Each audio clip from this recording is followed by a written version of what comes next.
Hello students, मैं हूं professor Arif Sheikh. आज मैं आपके लिए लाया हूं new chapter TY BCom economics same 6 tariff and non tariff barrier, जिसका हमारा फर्स्ट क्वेश्चन है explain the meaning and types of tariff barriers. Tariff barriers and non tariff barriers एक टाइप का रिस्ट्रिक्शन है जो कंट्री इम्पोज करती है दूसरे कंट्री के ऊपर। ठीक है, तो उसी को आज हम लोग समझेंगे ताकि वो इंपोर्ट और एक्सपोर्ट को कंट्रोल कर सके। तो सबसे पहला हम लोग देखेंगे यहाँ पर उसका meaning. Tariff is a tax. Tariff एक टाइप का टैक्स है जो लीव्ड ऑन प्रोडक्ट के ऊपर लगाया जाता है that are traded across the border. जो भी दो कंट्री के बीच में ट्रेड होता है, ठीक है, उस ट्रेड को कम करने के लिए टैरिफ और नॉन टैरिफ बैरियर्स का यूज़ किया जाता है। उसको टैक्स लगाया जाता है ताकि वो गुड्स, वो कमोडिटी ज़्यादा वो कंट्री में ना आए। जैसे इंडिया और चाइना अगर आपस में एक दूसरे के साथ ट्रेड करते हैं, फ्री ट्रेड होगा तो चाइना के ज़्यादा से ज़्यादा गुड्स जो है वो इंडिया के अंदर आएंगे, तो इंडिया की जो डोमेस्टिक इंडस्ट्रीज़ है उसको ख़तरा बढ़ जाएगा। ठीक है, तो अपने डोमेस्टिक इंडस्ट्री को प्रोटेक्ट करने के लिए इंडिया जो है क्या करता है, वो tariff barriers, non tariff barriers का यूज़ करता है ताकि वो चाइना के गुड्स पे कंट्रोल कर सकें। तो government impose tariff on imports and not on exports. ठीक है, गवर्नमेंट टैरिफ ज़्यादा करके जो लगाया जाता है वो इम्पोर्ट्स के ऊपर लगाया जाता है, एक्सपोर्ट्स पे बहुत कम लगाया जाता है। एक्सपोर्ट ड्यूटी भी लगती है बट वो बहुत कम लगती है। The imposition of tariff on imports make imported good costlier. देखिए यहाँ पे सिंपल मीनिंग बोला है, टैरिफ इसीलिए लगाया जाता है ताकि इम्पोर्ट गुड्स को क्या बनाया जाए, कॉस्टलियर बनाया जाए। किसके लिए? तो डोमेस्टिक कंज्यूमर्स के लिए। अगर वो महंगा हो जाएगा तो डोमेस्टिक कंज्यूमर उसको परचेज नहीं कर सकेंगे। It protect domestic industry. Obviously ये डोमेस्टिक इंडस्ट्रीज़ को भी प्रोटेक्ट करता है फॉरेन कंपटीशन से। और इसका दूसरा फ़ायदा है, ये रेस करता है रेवेन्यू। किसके लिए? तो ये गवर्नमेंट के लिए रेवेन्यू भी रेस करता है। तो होप यू अंडरस्टूड ऑल। समझ में आया आप लोगों को स्टूडेंट्स? तो अब हम लोग आएंगे इसके बेसिक्स टाइप्स के ऊपर। फर्स्ट टाइप्स दिया है उसका on the basis of origin destination, जिसमें फर्स्ट पॉइंट है इंपोर्ट ड्यूटी। ठीक है, टैरिफ बैरियर्स का पहला टाइप है import duty. It is a tax imposed on commodity originating from abroad and imported bye duty living countries. तो अभी यहाँ पर आपको मैं एग्जांपल देता हूँ। ये जो ड्यूटी लिविंग कंट्री है इसको आप मान के चलो कि ये इंडिया है, और ये अब्रॉड को हम लोग मान के चलते हैं कि ये चाइना है। तो it is a tax imposed on commodity originating from abroad, मतलब चाइना, और इंपोर्ट कर रहा है कौन? बाय ड्यूटी लिविंग कंट्री, मतलब इंडिया उसको इंपोर्ट कर रहा है। जैसे कि टैक्स किसने लगाया? इंडिया ने लगाया। Impose by India on car accessories imported from China. अब ज़्यादा से ज़्यादा सारे एसेसरीज़ अगर चाइना से आ जाएंगे तो फिर इंडिया के एसेसरीज़ के कार जो मैन्युफैक्चर करते हैं एसेसरीज़ को, उसको फिर कौन परचेज़ करेगा, है ना? इसीलिए उसके ऊपर इंपोर्ट ड्यूटीज़ लगाया ताकि वो लोग ज़्यादा से ज़्यादा उसको इंपोर्ट ना कर सकें। अब दूसरा पॉइंट हम लोग देखेंगे यहाँ पर, export duty. It is a tax levied upon a commodity originating from duty living country. मतलब यहाँ पर अब इंडिया जो है वो एक्सपोर्ट के ऊपर भी क्या लगा रहा है? टैक्स लगा रहा है। कहाँ से इंपोर्ट कर रहा है वो? कौन इंपोर्ट कर रहा है? Foreign country. मान लो कि चाइना जो है वो इंपोर्ट कर रहा है इंडिया से। ठीक है, तो इंडिया ने अपने एक्सपोर्ट्स के ऊपर भी ड्यूटी लगाया है, जैसे कि tax impose by India on steel products exported to China. ठीक है, इंडिया ने टैक्स लगाया स्टील प्रोडक्ट पे जो एक्सपोर्ट कर रहा था चाइना को। ठीक है, अभी देखो ज़्यादा से ज़्यादा अगर चाइना में सब स्टील्स चले जाएंगे तो इंडिया में बहुत कम बचेगा। अगर कम बचेगा तो इन्फ्लेशन बढ़ जाएगा, महंगाई आ जाएगी, है ना? इसीलिए उसको कंट्रोल करने के लिए एक्सपोर्ट ड्यूटी लगाया गया है। अभी जो नेक्स्ट पार्ट है हमारा, डेट इज़ ट्रांजिट ड्यूटी। देखिए ट्रांजिट ड्यूटी मतलब क्या होता है, एग्ज़ाम्पल के इस पे समझते हैं हम लोग। जैसे कि एग्ज़ाम्पल लेते हैं पाकिस्तान, इंडिया एंड श्रीलंका।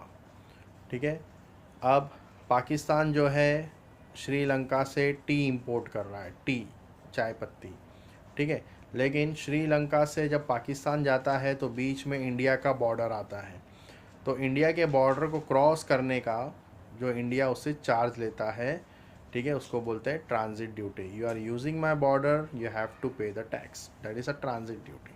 तो it is a tax imposed upon a commodity crossing the national border. देखिए यहाँ पर सिंपल लैंग्वेज में दिया है crossing the national border originating from the foreign country and imported by other foreign country. यहाँ पे India का कोई रोल नहीं है, ठीक है, बट आपने हमारा नेशनल बॉर्डर क्रॉस किया, ठीक है, तो you have to pay the transit duty. तो tax impose by India when Pakistan import T from Sri Lanka. Hope you understood all students, आप लोगों को कॉन्सेप्ट समझ में आ गया, ठीक है। तो हमने पहला इसका ए पार्ट कंप्लीट किया on the basis of origin, import duty, export duty, transit duty. अब हम लोग आएंगे इसके सेकंड वाले पार्ट पे,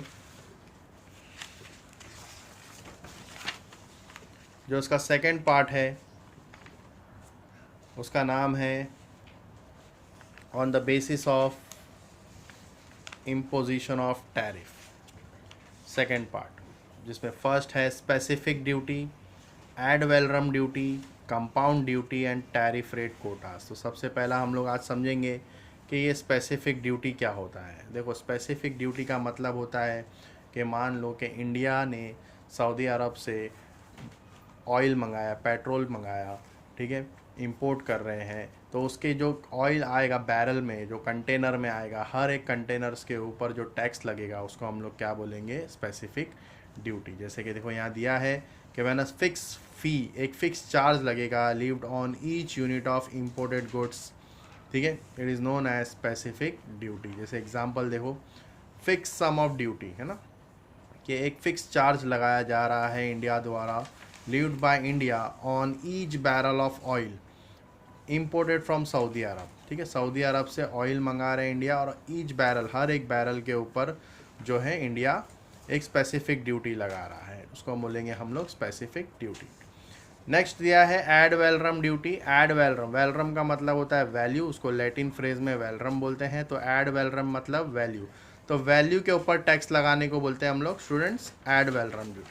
तो when a fix percent of the value of commodity, ठीक है, तो when a fix percent of the value of commodity उसके ऊपर लगाया जा रहा है levied as a tariff, tariff लगाया जा रहा है, उसको बोलेंगे हम लोग एड वैलोरम ड्यूटी। अब इसको एग्जांपल में समझते हैं हम लोग। 30%, देखो 30% tariff levied by India on palm oil, ठीक है, इंपोर्ट फ्रॉम इंडोनेशिया। इंडिया ने पाम ऑयल मंगाया, इंडोनेशिया से इंपोर्ट किया, 30% उसके ऊपर टैरिफ लगाया, डेट इज़ पाम ऑयल की जो वैल्यू थी 1000, पाम ऑयल की जो वैल्यू थी 1000, इंडिया ने उसके ऊपर 30% का टैक्स लगाया, टैरिफ लगाया, तो अब वो इंडियन बायर्स के लिए हो जाएगा 1300 हो जाएगा। It cost 1300 to Indian buyers, ठीक है, इसको बोलते हैं ad valorem duty. Specific duty जो हर एक ईच कंटेनर्स के ऊपर, जो बैरल के ऊपर लगेगा, जितने, अगर मान लो हमने 100 कंटेनर्स मंगाए तो हर कंटेनर्स के ऊपर जो टैक्स लगेगा that is specific duty. Add valorem duty जो उसकी वैल्यू होगी, उस वैल्यू के ऊपर टैक्स लगेगा, उसको हम लोग एड वैलोरम ड्यूटीज़ बोलेंगे। कंपाउंड ड्यूटी, कंपाउंड ड्यूटी जो है बेटा स्टूडेंट्स, वो दोनों का मिक्सचर है, स्पेसिफिक का और वैलोरम का, मतलब कि कंटेनर पे भी लगेगा प्लस उसके वैल्यू पे भी टैक्स लगेगा। तो it is a combination of specific duty and ad valorem duty, ठीक है, स्पेसिफिक ड्यूटी और एड वैलोरम ड्यूटी दोनों का सिंगल प्रोडक्ट के ऊपर। कि when a country impose specific duty, देखो स्पेसिफिक ड्यूटी भी लग रहा है 0.88 पर litre of petroleum product and combine with ad valorem, valorem भी लग रहा है उसके ऊपर 25% का। तो दोनों जब मिक्सचर होगा तो उसको बोलेंगे compound duty. And tariff quota, tariff rate quota दिया है यहाँ पर। Under this low tariff rates are charge on initial quantity, ठीक है, आप थोड़ा मंगाओगे तो उसके ऊपर कम चार्ज लगेगा विद इन स्पेसिफाइड कोटास, ठीक है, क्वांटिटी कोटा हम क्वांटिटीज़ को बोलते हैं। लेकिन हाई टैरिफ चार्ज होगा on import of above prescribe quota limit, अगर लिमिट्स के आप बाहर जाओगे गवर्नमेंट के तो you have to pay the more tax, ठीक है। तो यहाँ पर हमने 4 पार्ट्स कंप्लीट किए on the basis of imposition tariff के। स्पेसिफिक ड्यूटी, हर एक कंटेनर पे लगेगा tax. Ad valorem duty, value पे टैक्स लगेगा। Compound duty, it is a mixture of specific and ad valorem duty. Tariff quota, जो दिए गए लिमिट पे इंपोर्ट करोगे तो कम, और ज़्यादा उससे बाहर क्वांटिटी मंगाओगे तो उस पर ज़्यादा टैक्स देना पड़ेगा। Getting it. तो अब हम लोग देखेंगे, हमारा सेकेंड पार्ट यहाँ कंप्लीट हो गया। अब हमारा रहेगा थर्ड पार्ट। थर्ड पार्ट है बेटा हमारा यहाँ पर students, on the basis of purpose of tariff imposition.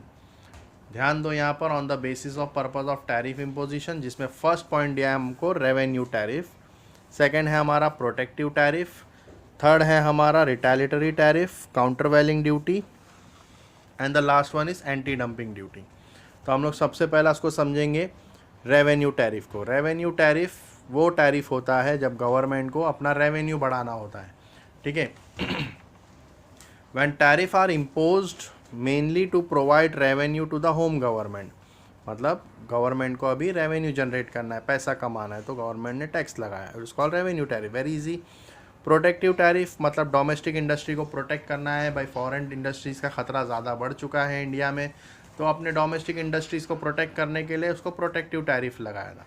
कि when tariff are impose with a view to restrict import and thereby provide protection to domestic industry, it is called protective tariff, ठीक है।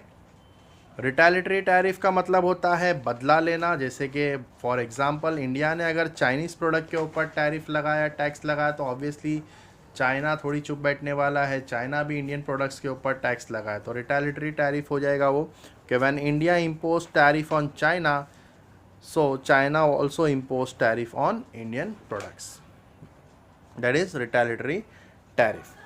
अब हम लोग समझेंगे students countervailing duties and anti dumping duties. Anti dumping duties मैंने आपको last video में समझाया था, काउंटरवेलिंग ड्यूटीज़ मैं अभी आपको समझाता हूँ काउंटरवेलिंग ड्यूटीज़ क्या होता है।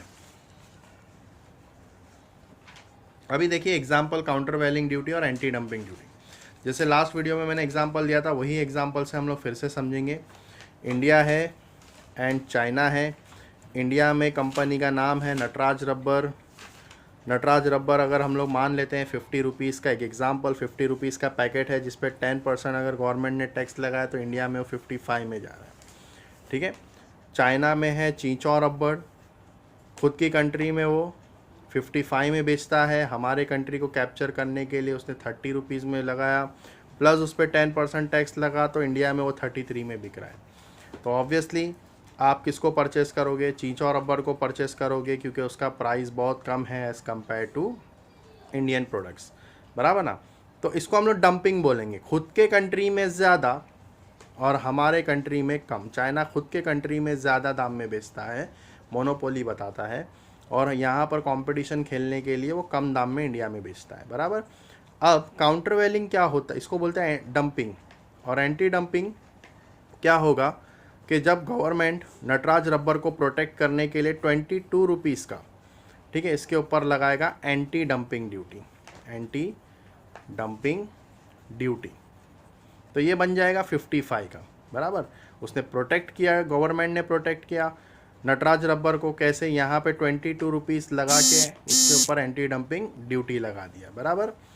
अब काउंटरवेलिंग ड्यूटी क्या होता है कि खुद के कंट्री में भी वो 33 में ही बेच रहा है चाइना, और यहाँ इंडिया में भी 33 में बेच रहा है, ठीक है। आप बात को समझो, देखो अब वो चाइना खुद के कंट्री में ज़्यादा दाम में नहीं बेच रहा है, खुद के कंट्री में भी उसका वैल्यू प्राइस उतना ही है 33, इंडिया में भी 33, तब ये 22 रुपीज़ वो एंटी डंपिंग गवर्नमेंट ड्यूटी नहीं लगा सकते। गवर्नमेंट उसका नाम देगा टैक्स का, जिसका नाम है countervailing duty. You are counter attacked on Indian market, so countervailing duty यहाँ पर लगेगा, ठीक है। देखो खुद के कंट्री में भी सेम दाम, हमारे कंट्री में भी सेम दाम, अटैक कर रहा है चाइना इंडियन मार्केट्स के अंदर, तो उसके ऊपर एंटी डंपिंग नहीं, उसके ऊपर जब लगेगा काउंटरवेलिंग ड्यूटी, ठीक है।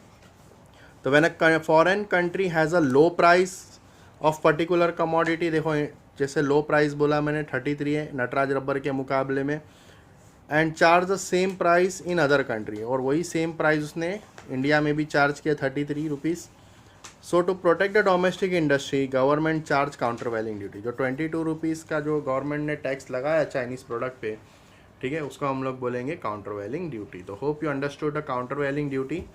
एंटी डंपिंग ड्यूटी तो अभी मैंने समझा दिया बेटा आपको कि खुद के कंट्री में ज़्यादा दाम में बेचेंगे, हमारे कंट्री में कम दाम में बेचेंगे, तो जो 22 रुपीज़ का उसके ऊपर चार्ज लगेगा वो अब एंटी डंपिंग ड्यूटी बोल के लगाया जाएगा, understood?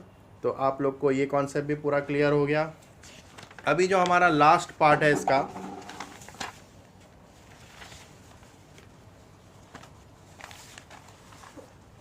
On the basis of tariff for different country. इसके अंदर दिया है देखो, single column tariff, double column tariff, maximum and minimum tariff.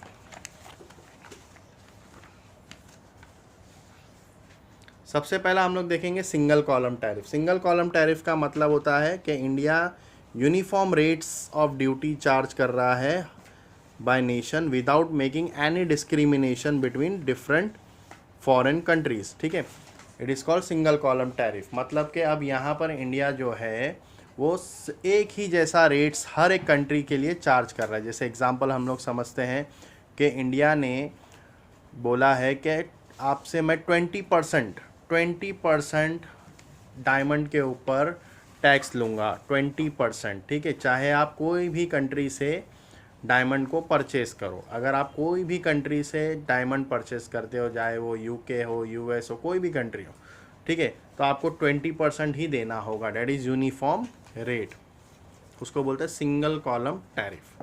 अब डबल कॉलम में क्या होगा कि यहाँ पे 2 डिफरेंट रेट हो जाएंगे। जैसे यहाँ यूनिफॉर्म रेट है, अब यहाँ पर 2 डिफरेंट रेट हो जाएंगे, ड्यूटीज़ हो जाएंगे। Charge on same all commodity, it is called double column और डिस्क्रिमिनेटिंग टैरिफ। ठीक है, जैसे एग्जांपल हम लोग लेते हैं, गवर्नमेंट ने बोला है 20% मैं लूँगा। अगर आप यूएस से लेते हो डायमंड तो मैं आपसे 20% लूँगा, लेकिन आप अगर यूके से परचेस करते हो तो मैं आपसे 10% लूँगा। मतलब यहाँ पर गवर्नमेंट डिस्क्रिमिनेटिंग रेट लगा रहे हैं, चार्ज कर रहे टैक्स। मतलब जानबूझ के कि गवर्नमेंट चाहते कि आप यूके से डायमंड परचेस करो, गेटिंग इट, इसीलिए तो डबल कॉलम टैरिफ रेट लग गया। Maximum and minimum tariff, under this a country fix maximum and minimum rate of tariff for imported commodity. ठीक है, अब जो इंडिया के ट्रेडिंग पार्टनर्स हैं, ठीक है, जैसे इंडिया एक एसोसिएशन में शामिल है, SAARC association, South Asian regional corporation association है ना इंडिया का, तो उसमें जैसे जो इंडिया के ट्रेडिंग पार्टनर्स हैं, आप उनसे ट्रेड करोगे तो गवर्नमेंट आपसे कम चार्ज लेगा, लेकिन आप उनको छोड़ के अगर दूसरों से ट्रेड करोगे, दूसरे कंट्री से, तो ज़्यादा चार्ज देना पड़ेगा, टैक्स देना पड़ेगा। तो under this country fix maximum and minimum rates of tariff for every imported commodity. Tariff charge imported commodity with in this rate. Example देखो दिया है, country will charge minimum tariff commodity imported from it closest trading partner. जो India के closest trading partner है, अगर आप उनसे trade करोगे तो आपको कम चार्ज देना होगा। तो hope you understood all students, सारे कंसेप्ट हमने कवर किए यहाँ पर टैरिफ के, टाइप्स ऑफ टैरिफ के। ठीक है, मिलते हैं हम लोग नेक्स्ट वीडियो में। पसंद आया तो वीडियो लाइक करो, शेयर करो अपने फ्रेंड्स लोग के साथ। ठीक है, सब्सक्राइब करो मेरे चैनल को। नेक्स्ट वीडियो में हम लोग स्टार्ट करेंगे न्यू वीडियो के साथ।